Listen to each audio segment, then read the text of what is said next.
Hello student, आज हम आपके लिए धातु और अधातु जो कि 10th क्लास का एक महत्वपूर्ण चैप्टर है और कम से कम इसमें 5 नंबर के प्रश्न आते हैं। तो मैं उसके लिए कुछ ट्रिक्स लाई हूँ कि अधिकतर विद्यार्थियों में ये कन्फ्यूज़न रहता कौन से धातु हैं कौन से अधातु हैं, तो हम इनको कैसे पहचानें।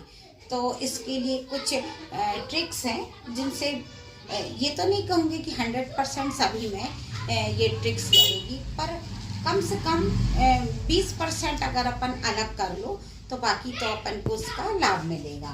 तो जैसे कि हमें मालूम है कि हमारी आवर्त सारणी में 118 तत्व, कुछ लोग कहते हैं कि 119 या 117, तो अलग अलग अपने अपने इसके लिए भी अपने अपने मत हैं। तो और उसमें धातु हैं 92 और अधातु हैं 22 और उपधातु हैं हमारी इसमें 7। तो हम अपने धातुओं को कैसे पहचानें, क्या ट्रिक है कि भाई हम धातु को एकदम से जल्दी से आइडेंटिफाई कर लें कि नाम पढ़ें और बता दें, है ना। तो उसके लिए जैसे कि धातु हमारी lithium, beryllium, sodium, magnesium, aluminium, potassium, calcium, इन सभी में आप देख रहे हो कि इन सब के अंत में यम यम यम एम या यम ये चीज कॉमन है। तो जब हम देख रहे हैं कि ये माँ का बोध हो रहा है, यम का बोध हो रहा है, मतलब कि एम या यम इन सभी के अंत में आ रहा, उच्चारण में हमको यम का ही उच्चारण निकलना। तो जहां पर भी यम या एम है ना, जैसे मैग्नीशियम, लिथियम, पोटेशियम, तो जब हम देख रहे हैं कि जब जहाँ पे भी ये यम का उच्चारण आ रहा है तो आंखें बंद करके हम बोल सकते हैं कि ये क्या है, धातु है। क्यों? क्योंकि इसमें एम की ध्वनि निकल रही है, आखिरी में यम की ध्वनि निकल रही है। पर कुछ जैसे कि अगर हम हीलियम की बात करें, क्योंकि हीलियम गैस है, भले उसमें यम की ध्वनि है, तो हीलियम गैस है और ये एक अपवाद है। और ये क्या है, हमेशा हमको मालूम ही है कि जो गैस होती है वो क्या होती है, अधातु होती है। तो हीलियम अधातु है।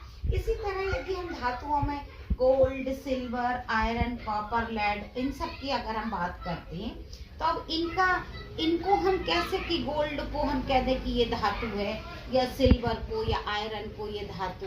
तो इसके लिए हमने क्या एक ट्रिक है कि भाई इनके जो लैटिन नेम है, इन लैटिन नेम में क्या काय का उच्चारण आ रहा है, एम का। गोल्ड का ऑरम, सिल्वर का आर्जेंटम, आयरन का फेरम और कॉपर का क्यूप्रम और लेड का है प्लम्बम और टिन का स्टेनम। इस तरह से हम देख रहे हैं कि सब में लास्ट में कौन सा एम की ध्वनि आ रही है, यम या एम बोले, तो ये धातु हैं।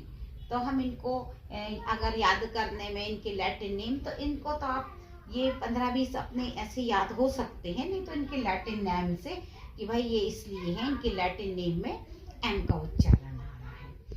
अब हम अधातुओं की बात करते हैं, क्योंकि अधातु हमारी 22 हैं, तो उनमें भी एक कॉमन है, जैसे carbon, hydrogen, nitrogen, oxygen, iodine, bromine, chlorine, argon, fluorine. तो जब हम इनको देख रहे हैं और भी आगे, तो जब हम इनको देख रहे हैं कि इनके आगे भी एक कॉमन है, एन है, मतलब कि ना का उच्चारण आ रहा है। इनके लास्ट में, अगर हम इनके लास्ट में देखते हैं तो सभी के उसमें क्या आ रहा है, ना से मतलब है एन। तो इनमें एक कॉमन सा है कि वो क्या बोलते धातु और अधातु में, जैसे धातुओं में जैसे एम और अधातुओं में जब ना का उच्चारण सुनाई दे तो वो क्या कहलाती है, अधातु कहलाती हैं। और अधातुओं में कुछ अपवाद भी हैं, जैसे कि फास्फोरस, सल्फर, हीलियम और सेलेनियम, ये अधातुओं के क्या है, अपवाद हैं, 4 अपवाद हैं। तो धातुओं का हो गया, अधातु में एन हो गया। और अब उपधातु, जो कि उपधातु हमारी संख्या में कितनी है, 7 है। तो उपधातु कौन सी है, जिसमें धातु और अधातु दोनों के लक्षण पाए जाते हैं, वो क्या कहलाएंगी, उपधातु। तो वो कौन सी है 7, boron, silicon, germanium, arsenic, antimony, tellurium और पोलोनियम। ये 7 हैं, इनको हम 7 को आसानी से याद कर सकते हैं और इनमें कोई दिक्कत नहीं है। इन 7 को याद करना तो बहुत ही आसान है। और ये आपको ये जो ट्रिक्स है एम और एन की, एम से बोलेंगे तो धातुओं का और एन का उच्चारण में क्या आएंगे, अधातु।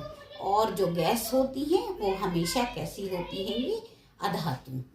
तो जैसे हीलियम है ना, तो ये सारी ये जो गैस है ये अधातु में आती है। उम्मीद करती हूँ बच्चों कि ये ट्रिक आपको धातु अधातु उपधातु को समझने में मदद करेगी। और ये धातु अधातु 6 to 10 सबके लिए उपयोगी है, सभी क्लास के लिए है और ये आसान है तरीका याद करने के लिए। Thank you.